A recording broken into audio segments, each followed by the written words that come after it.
আজকে আমি খুবই আনন্দিত যে ঢাকা মহানগরীর একটি থানা, সেখানকার ইমাম ও ওলামাগণ সংগঠিত আছেন এবং তাদের নেতৃবৃন্দ সব আলেম ওলামা ইমামগণকে নিয়ে একটি মসজিদে মাগরিবের পর আল্লাহর ঘরে বসে আমরা সমাজের কল্যাণের জন্য কিছু চিন্তা ভাবনা করছি। একজন ইমানদারের জন্য এটা অনেক বড় একটা নেকির কাজ। সমাজ পরিবর্তন এবং সমাজকে ভালো রাখা, এটা আমরা যে করি সেটা আমাদের নিজেদের মনের বানানো জিনিস নয়। আমি পবিত্র কোরআন শরীফ থেকে একখানি আয়াতের অংশ পড়েছি, যেখানে আল্লাহ তাআলা বলেন যে মুসলিম জাতি হলো বিশ্বের শ্রেষ্ঠ জাতি এবং উখরিজাত লিন্নাস, সেই মুসলিম জাতিকে আমি দুনিয়াদারি করার জন্য, দুনিয়ার ব্যবসা করার জন্য, দুনিয়ার কৃষি আর দুনিয়ার যুদ্ধ এগুলি করার জন্য মূলত সৃষ্টি করি নাই।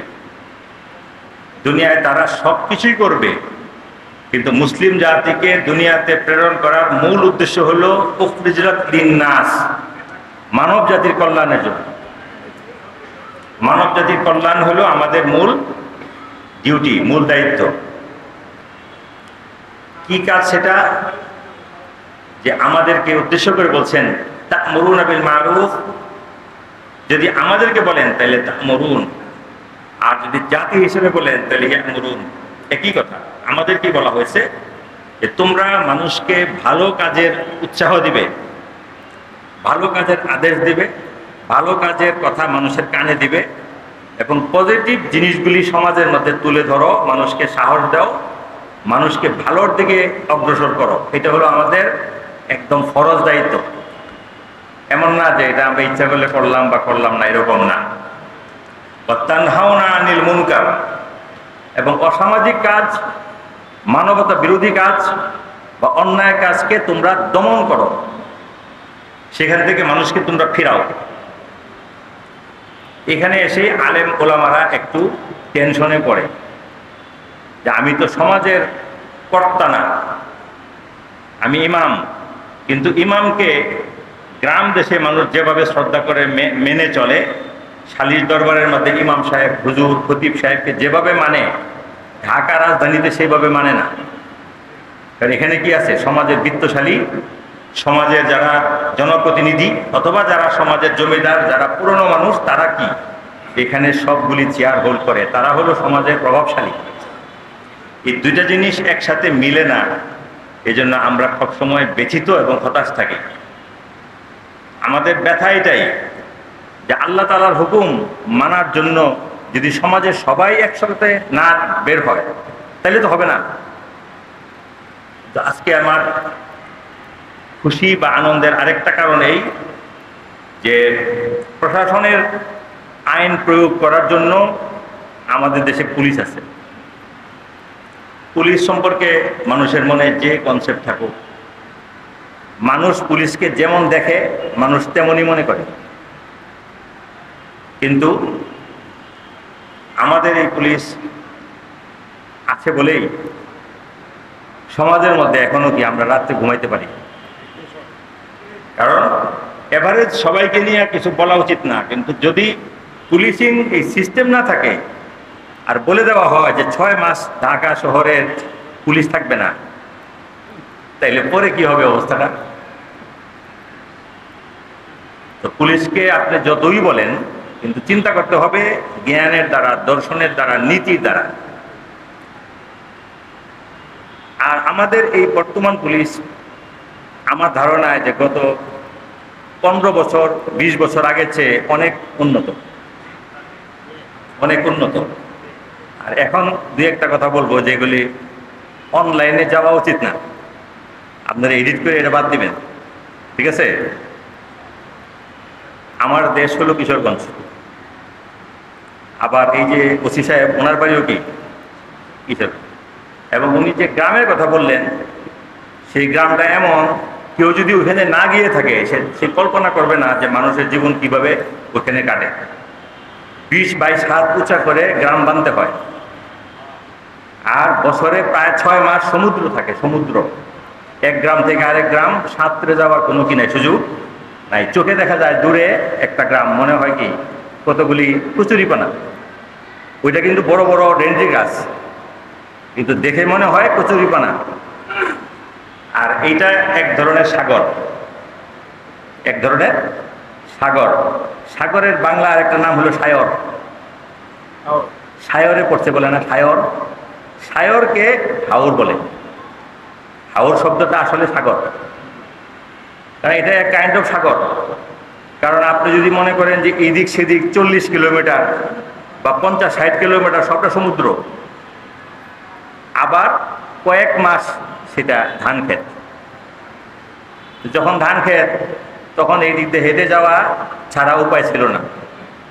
এখন মানুষ ওখানে অটো নিয়েও যায়, রাস্তাঘাট হয়ে গেছে।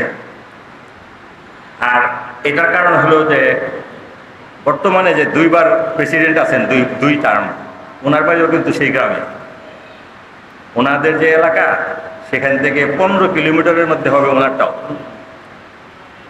এবং ঘটনাক্রমে আমার বড় বাবা, মানে আমার দাদার আব্বা, ওনার বাড়িও সেখানে। আমরা 100 বছর আগে কিশোরগঞ্জ শহর চলে আসছি, কিন্তু আমাদের আসল যে শিকড় সেটা ওইখানে, এই থানা, ওনার থানায়, কিটনা থানা। আর যে কথাটা এখন বলতে চাই, এটা হলো যে কিশোরগঞ্জের মানুষ অনেক ভালো হয়, যেমন আমি। এটা আত্মবিশ্বাসের দরকার আছে।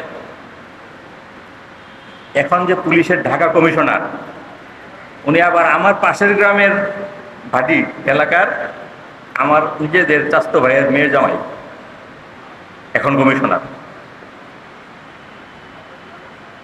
এবং এখন গোয়েন্দা বিভাগের ঢাকা শহরের প্রধান যিনি, উনিও কিন্তু ওই এলাকারই।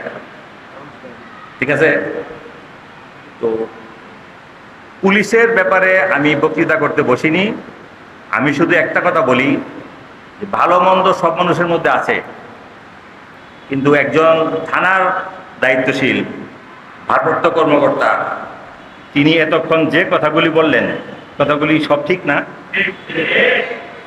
কিন্তু এই সবগুলি কাজ ওনার একার পক্ষে করা সম্ভব না। একার পক্ষে করা সম্ভব না। এখানে আমি ওনাকে একটা কথা বলবো যে উনি যে চিন্তাগুলি লালন করেন, যে বিষয়গুলি উনি বুঝেন, যে সমস্যাগুলি সমাজের মধ্যে উনি ফাইন্ড আউট করছেন, সেগুলি যেন উনি ওনার বিভাগকেও জানান যে আমি মুগদা এরকম করতেছি আলেম ওলামাদেরকে নিয়ে, যেন আরো ঊর্ধ্বতন যারা, তারা এটা চিন্তায় নেয় যে একটা মানুষ এরকম চিন্তা করে, হয়তোবা এরকম বাংলাদেশের আরো কিছু থানায় থাকবে। অনেক জায়গায় আবার মডেল থানা বানায়, ওনাদের একটা মাপ আছে মডেল হওয়ার। আমার দৃষ্টিতে মডেল থানাগুলিতে এই চিন্তাধারাটাও থাকা উচিত যে সমাজের সবচেয়ে বড় বার্নিং ইস্যু যেগুলি নিয়ে মানুষ কষ্ট পায়, সেগুলি যেন পুলিশ নিজেই চিন্তা করে যে আমরা এইগুলিকে অ্যাড্রেস করব। ওনারা যদি উপর থেকে এই জিনিসটা করে, তাহলে প্রত্যেক এলাকার ইমাম এবং আলেম ওলামা তারা সহযোগিতা করবে, এটা আমি দায়িত্ব নিয়ে বলতে পারি। কারণ আমাদের তো এটা ভালোই লাগে। যদি আপনারা বলেন যে সন্ধ্যার পরে ছাত্ররা বাইরে ঘুরবে না, এটা কোনো গার্জিয়ান এমন নাই যে উনি বিরক্ত হবে। আপনি খবর নিয়ে দেখেন যে যারা একদম ক্রিমিনাল মানুষ, এরা ছাড়া বাকি সমস্ত নর্মাল মানুষ কিন্তু সন্তানদের ভালো চায়, সন্তানদেরকে তারা ঘরে চায়, পড়ালেখার মধ্যে চায়। ঠিক এরকম মাদক বাংলাদেশের বিশাল সর্বনাশ করছে, এবং মাদকের যারা ভুক্তভোগী তারা ছাড়া বাইরের লোকেরা বুঝবেন না যে মাদক কত বড় কষ্টদায়ক জিনিস। যে ভালো একটা ভদ্র ফ্যামিলি অথবা যেখানে একটা শান্ত পরিবেশ, একটা ছেলে যদি মাদকগ্রস্ত হয়ে যায়, তাইলে এই ছেলেটির জন্য তাদের পরিবারের কত দুঃখ বেদনা, সেটা মাদকগ্রস্ত পরিবার ছাড়া আপনি কাছে না গেলে বুঝবেন। যাদের নাই তারা বুঝবে না, মনে করবে মাদক অন্যদের, আমাদের কি।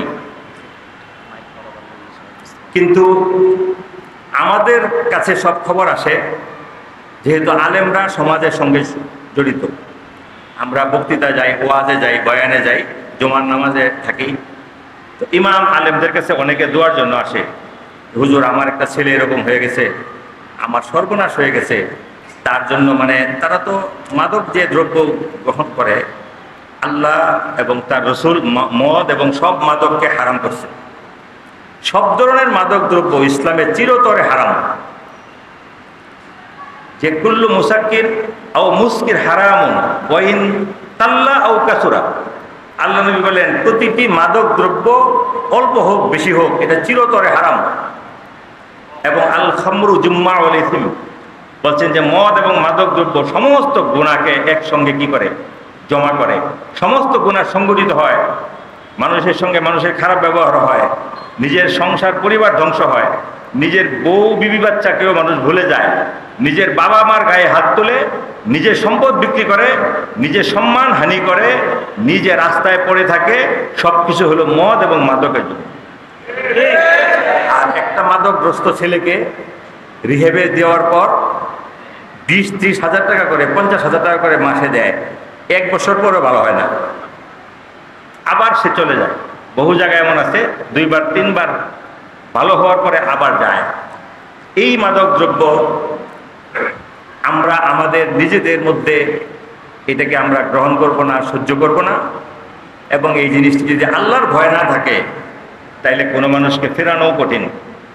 কারণ মাদক দ্রব্যের ব্যবসা যারা করে তারা, এটা ওসি সাহেব বলছেন যে তারা আল্লাহকে ভয় পায় না, কিছু টাকা কামাই করার জন্য আরেকজন মানুষকে হত্যা করতেছে, আরেকটা পরিবারকে ধ্বংস করে দিচ্ছে, একটা মানুষের সন্তানকে, তার স্বপ্নকে ধূলিসাৎ করে দিচ্ছে, শুধু কি নিজে কয়েকটা টাকা কামাই করার জন্য। এই লোকগুলি কি মরবে না? এই জন্য আজকে ইমাম এবং ওলামায়ে কেরামকে যে একজন ওসি সাহেব তিনি যদি উৎসাহ দেন, তিনি যদি বলেন যে আপনারা এগুলির মধ্যে আসেন, আমি আছি, অথবা কোথাও কোনো ঘটনা ঘটলে আমাকে জানাবেন, এমনকি পুলিশের মধ্যে যদি কিছু দেখেন তাইলে আমাকে জানাবেন, এই কথাটা কিন্তু একটা ভেরি মাচ মানে প্রশংসনীয় একটা অ্যাপ্রিসিয়েশন। অনেক বেশি উৎসাহ মানুষ পায় যখন আইনের রক্ষকরা বলেন যে আমি ডিটারমাইন্ড, আমি চাই আমার থানা কি থাকুক, সুস্থ এবং শুদ্ধ থাকুক। এটা যখন উনি বলছেন তখন আমাদের কিছু করার আছে না? তখন আমাদের করা আছে একটা, প্রত্যেকে নিজের দায়িত্বে আমরাও এই নিয়ম মানব। আমরা নিজে, আমার স্ত্রী, পুত্র, কন্যা, তাদের প্রতি খেয়াল রাখবো। আমার মেয়েরা যদি বাইরে যায়, কোথায় যায়, কার কাছে যায়, কোথায় হাঁটাহাঁটি করে, কেমন ড্রেস পরে, তারা ফেসবুক বা স্মার্টফোনে কি কি কাজ করে, কার সঙ্গে তারা রিলেটেড, তারা মাদকের গ্রাহক হয়ে যায় কিনা, বা রাতে দেরি করে ফিরছে কিনা, সেই জিনিসগুলির দায়িত্ব পিতামাতার এবং সমস্ত অভিভাবকের। যদি আপনি এটা না দেখেন তাহলে ওদের যে ক্ষতি, দুনিয়ার ক্ষতি, আখেরাতের ক্ষতি, সব কিছুর জন্য আপনি দায়ী থাকবেন। ঠিক এরকম একটা ইপটিজিং আমাদের সমাজে হয়। ছেলেরা মেয়েদেরকে যন্ত্রণা করে, অপমান করে, খোঁচায়, কথা বলে, বিভিন্ন রকম। এটা কিন্তু বেশি। আর বর্তমানে আবার এমনও হয়ে গেছে যে একদল মেয়ে, তারা নিজেরাও, তাদের মধ্যে সেই মেয়েলি যে আগের যে একটা লাজ লজ্জা শরম, সেগুলি কমে গেছে। তারাও একসাথে কয়েকজন হলে তারা দেখা যায় উল্টা ছেলেদেরকেও টিজ করতেছে। এটা কিন্তু ইপটিজিং না, এটা হলো অ্যাডাম টিজিং নাম আমি দিলাম। ইপটিজিং হলো মেয়েদেরকে যন্ত্রণা করা, আর ছেলেদেরকে চালানোর ইংলিশ হবে অ্যাডাম টিজিং, ম্যান টিজিং। এই যে ইপটিজিং বলে, এটা হলো মা হাওয়ার জাত, এই জন্য ইপটিজিং বলে ইংলিশওয়ালারা। ইভ হলো মা হাওয়ার নাম, মানে মাতৃজাতিকে যন্ত্রণা করা। আর অ্যাডাম টিজিং বা ম্যান টিজিং এটাও কিন্তু সমাজে থাকতে পারে। যে আমি খেয়াল করব আমার মেয়েকে আমি যে উৎসাহ বা শিক্ষা বা বাইরে যাওয়ার অধিকার বা শুধু পকেট খরচ দেই, সেখানে আমারও খেয়াল রাখতে হবে যে আমার মেয়েটি উচ্ছন্নে গেল কিনা। কোনো একদিন দেখা যাবে যে সে বা আইস এগুলি নিয়ে ধরা পড়ছে, তখন সমাজের মধ্যে আমি কেমনে মুখ দেখাবো, এই জিনিসগুলি আমাদের চিন্তা ভাবনা করা উচিত।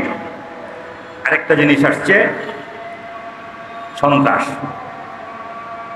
সন্ত্রাসের ব্যাপারে আমাদের স্পষ্ট কথা যে সন্ত্রাস মানুষকে ভয় দেখানো, ভায়োলেন্স বা কোনো ধরনের ভীতি প্রদর্শন, পটকা, বোমা, অস্ত্র, লাঠি সোটা, ভাঙচুর, মিছিল, মিটিং, উগ্রতা, এগুলি কোনোভাবেই ইসলাম সমর্থন করে না।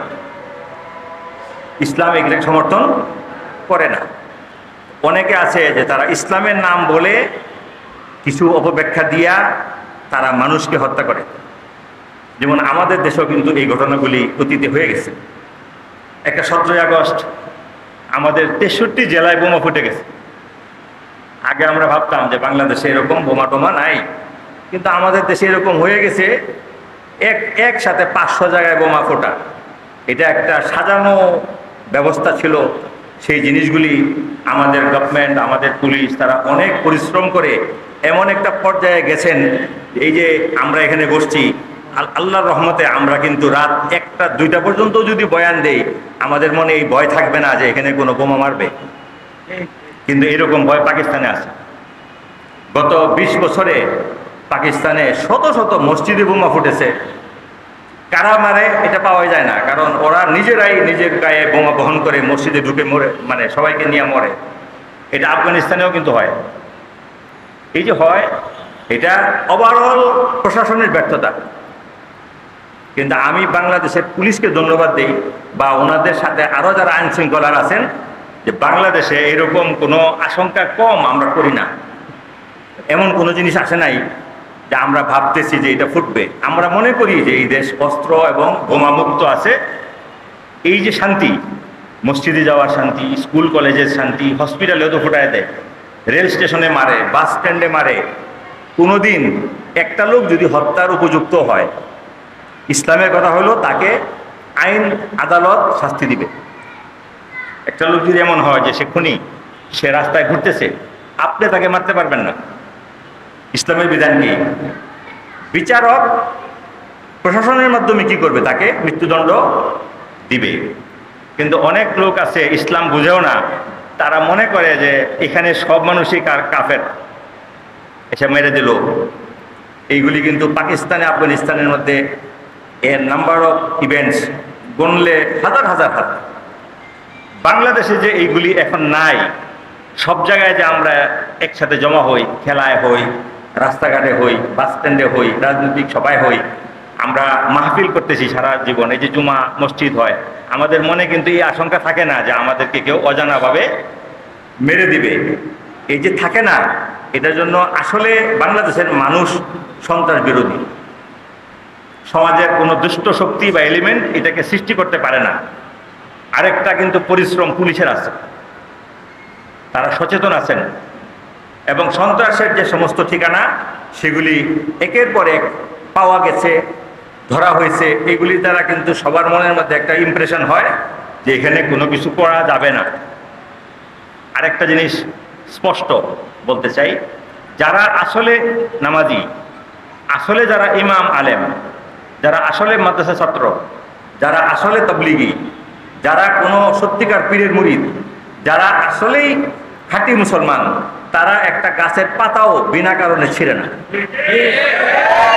তারা জীবনে কোনোদিন অনেক ধৈর্য ধরেছে, কিন্তু একজন গরিব মানুষকে একটা থাপ্পড়ও দেয় নাই।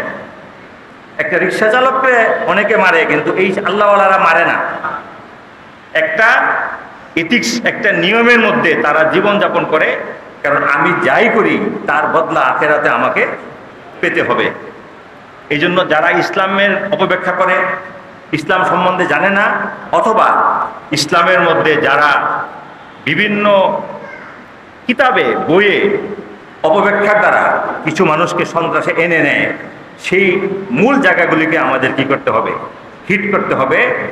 যেমন একবার আমাদের দেশে বড় একটা হোটেলের মধ্যে বোমা ফুটেছিল, অনেক লোকজন মেরে ফেলছিল, আছে না এরকম? দেখা গেল যে এই মানুষগুলি তারা ভালো ভালো ইউনিভার্সিটির ছাত্র, তারা প্রাইভেট ইউনিভার্সিটির ছাত্র।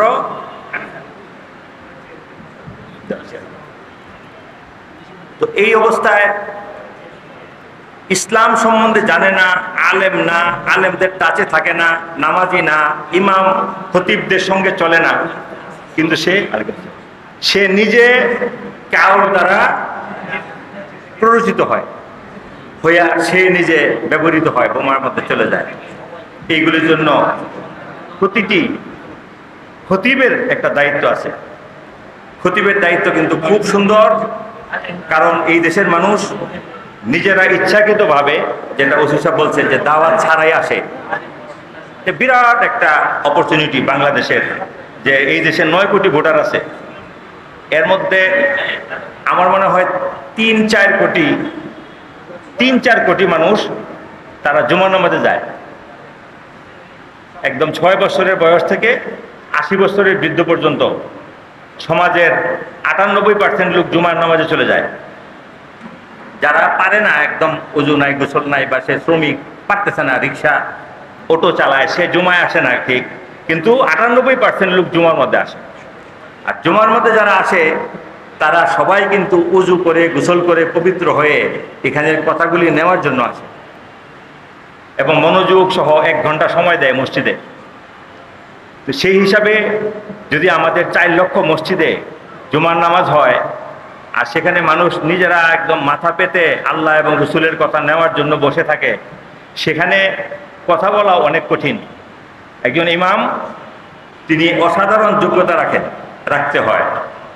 একজন ইমাম, তাকে আমরা যাই মনে করি, কিন্তু আপনি দেখেন একজন ইমাম এমন আছেন যার সামনে রাষ্ট্রপতিও নামাজ পড়ে কিনা। একজন খতিব এমন আছেন যার সামনে বিচারপতিরা নামাজ পড়ে। এমন ইমাম আছেন, খতিব আছেন যার সামনে জেনারেলরা নামাজ পড়ে। এমন খতিব ইমাম আছেন যাদের সামনে মন্ত্রীরা নামাজ পড়ে। ইউনিভার্সিটির বড় বড় পিএইচডি হোল্ডার, বড় বড় সিনিয়র প্রফেসর যারা বিজ্ঞানী, তারাও কি ওনার সামনে নামাজ পড়ে। এবং এই খতিব সাহেব নিজে কিন্তু দুনিয়ার শ্রেষ্ঠ বড় শিক্ষিত না, কিন্তু ওনার কাছে আছে কুরআন এবং সুন্নাহর ইলম। ওনার কাছে আছে ইলমে ওহী, আল্লাহ তাআলার পক্ষ থেকে যে ওহী প্রত্যাদেশ আল্লাহ নবীর কাছে এসছে, সেই হাজার হাজার আয়াত এবং লাখো হাদিস ওনার কাছে আছে, যে জন্য তিনি একটা নিউট্রাল বক্তব্য দেন। ইমামের জন্য রাজনৈতিক বক্তব্য দেওয়া, কোনো ব্যক্তিকে খোঁচা দেওয়া, কোনো দলের বিরুদ্ধে বলা, এটা ইসলাম সমর্থন করে না। কারণ মসজিদ সবার জন্য, যারা নিজেকে মুসলমান মনে করে সবার জন্যই কি মসজিদ। কাজে এখানে অনেক বিষয় আছে অ্যাড্রেস করার, যেগুলি সব মানুষ এটার জন্য তৃষ্ণার্ত। কেউ যদি বলে যে বাবা মার কথা শোনেন, কোনো মুসল্লি রাগ হবে? সন্তানকে স্নেহ মমতায় রাখেন, সন্তানকে দেখে রাখেন, সন্তানরে এইভাবে ছেড়ে দিয়েন না, তারা কোথায় যায় না যায় খবর নেন। এইগুলি সব মানুষেরই দরকার। ঠিক এরকম যে আপনি নিজে নিজের বিবেককে চিন্তা করে আপনি চলেন। অর্থ, ক্ষমতা, শক্তি, বা বেশি জমিদার, বেশি বাড়িওয়ালা বা বেশি পয়সাওয়ালা লোক আছে সমাজে, কিন্তু ওনারা কি চিরদিন থাকবে দুনিয়ায়? সবাই কিন্তু ক্ষণস্থায়ী। কারণ যে জায়গাটা আমি এখন বলতেছি আমার, সেটা আগে ছিল অন্যের, আমার বাবার ছিল, আমার দাদার ছিল, অথবা অন্য মানুষের ছিল, অন্য মালিক মহাজনের জমিদারের ছিল। সেটা আমি কি করেছি? বর্তমানে আমি এটার মালিক হয়েছি, কালকে আমি এটার মালিক থাকবো না। যদি এটা কেউ চিন্তা করে যে আমি মারা গেলে তো আমি মালিক থাকবো না, শুধু তাই না, অনেক সময় ফ্যামিলি যদি ভালো না হয়, তাহলে বাবার ভালো চিকিৎসা করায় না। ফ্যামিলির মানুষগুলো যদি সুশিক্ষিত না হয়, তাহলে মৃত্যুর সময় তারা ঝগড়া করে তাদের চাবি আর চেক বই আর টাকা কোথায় আছে এগুলি নিয়ে।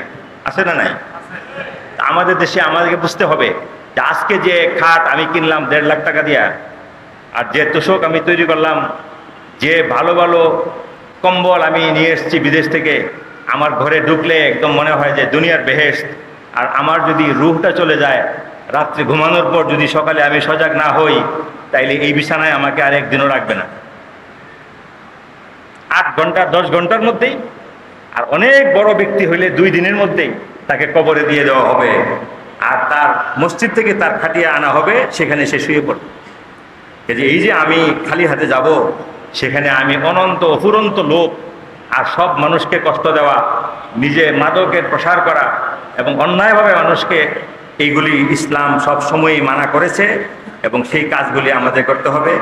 আমি আনন্দিত, অনেক জায়গায় আমরা যাই, আলেম ওলামারা নিজেরা বসে বসে এগুলি বলে, কিন্তু আমার মুগদা থানায় এসে আমার কাছে ভালো লাগলো, এখানকার যারা দায়িত্বশীল যারা জনপ্রতিনিধি, যারা সমাজের মধ্যে যাদের সে আছে, মতামত আছে।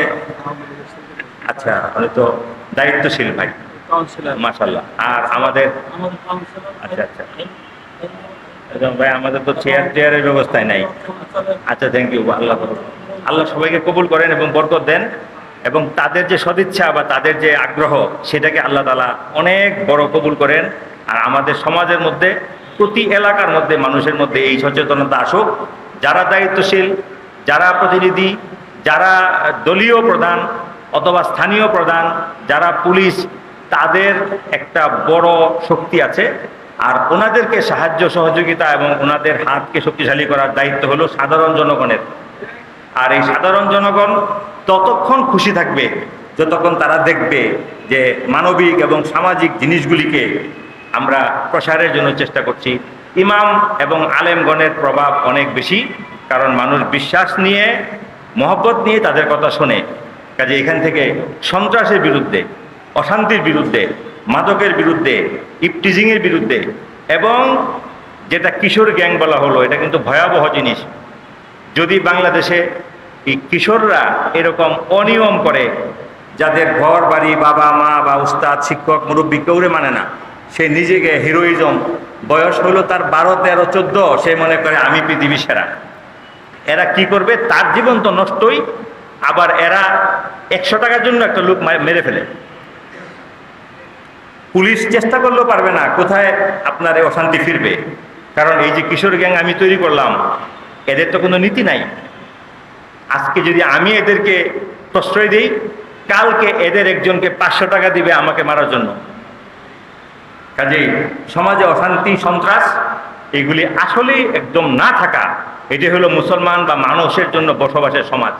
যেটা আমি আগেই থ্যাঙ্কস দিয়েছি আমাদের গভর্নমেন্টকে, পুলিশকে, যে সারা দুনিয়াতে আমরা দেখি এক জায়গায় মানুষ জমা হইলে মেটাল ডিটেক্টরদের দেখে ওখানে পুলিশ দাঁড়ায় থাকে, সবাই ভয় পায় যে আমার সাথে লোকটা জানি কে, ব্যাগ নিয়ে আসছে উনি জানি কে। কিন্তু আমাদের দেশে হাজার হাজার ইসলামী মাহফিল হয়, আমরা শুরু থেকে ফজর পর্যন্ত বয়ান দেই, আমাদের এই ভয় হয় না যে আমাদের সবাইকে নিয়ে কেউ মরবে। এই যে ভয়টা নাই, এটার জন্য আমরা বলি আলহামদুলিল্লাহ। আল্লাহ বলেন যে যখন তোমাদেরকে আমি কোনো নিয়ামত দেই, শান্তি স্থিতি দেই, তোমরা শান্তিতে ঘুমাইতে পারো, যখন সমাজের মধ্যে ভালো জিনিসের প্রচার থাকে, তখন যদি শুকরিয়া করো, এটাকে ভালোভাবে ব্যবহার করো, তাইলে আমি এটাকে কি করবো? সাস্টেইন করবো এবং বৃদ্ধি করে দেবো। লাইন শাকারতুম লাযিদান্নাকুম, তোমরা যদি শুকরিয়া করো তাইলে তোমাদের এই নিরাপত্তার নিয়ামতকে আমি বৃদ্ধি করে দেব। ওয়াইন কাফারতুম, যদি এইটাকেও তোমরা ভালো না লাগে, এটার বিরুদ্ধে যাও, এটাকে তুমি ভালো মনে করো না, তুমি শুধু নেগেটিভ বলো, তাইলে ইন্না আযাবি লাশাদীদ, এমন আযাব আসতে পারে যে আযাব তোমাদের এই সামাজিক শান্তি, মসজিদ, নামাজ সব কিছুকে ধ্বংস করবে। সব জায়গায় ভয়ভীতি আসবে, সব জায়গায় আতঙ্ক আসবে। কাজে এই জন্য আমরা আজকে যে আলোচনা শুরুতে শুনেছি, আমিও সংক্ষেপে কয়েকটি কথা বললাম।